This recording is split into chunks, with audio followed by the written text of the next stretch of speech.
The government peace panel in the Bangsamoro community, as well as other rebel groups, shall now be following a new roadmap for the peace process.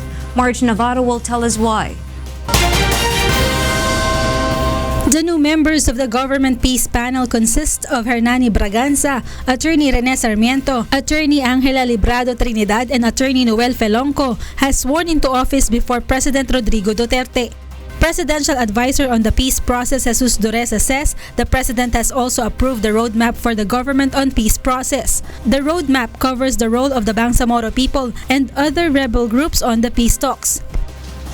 This will cover our engagements with the Bangsamoro, including the CPP, NPA, NDF, and then of course our effort to do closure to the agreements with the other rebel groups like the CPLA. The formal resumption of talks between the National Democratic Front of the Philippines or NDFP and the Government Peace Panel has also been set on August 20 in Norway. Included in the agenda is the release of political prisoners. According to Dureza, President Duterte has ordered all concerned agencies to study the possibility of temporary release of political prisoners.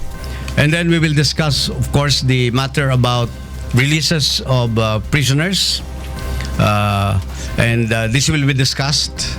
But we would like to tell you in advance that the President had directed yesterday for the different agencies, concerned agencies of government, to already start working on the possible temporary release of members of the CPP, NPA, NDF who will be participating in the peace negotiations.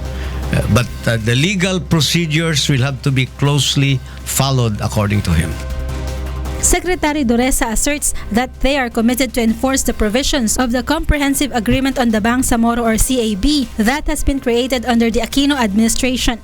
On the other hand, the Duterte administration is entrusting the passage of the draft bill on the Bangsamoro Basic Law or BBL to Congress. Marge Navarro, UNTV News and Rescue.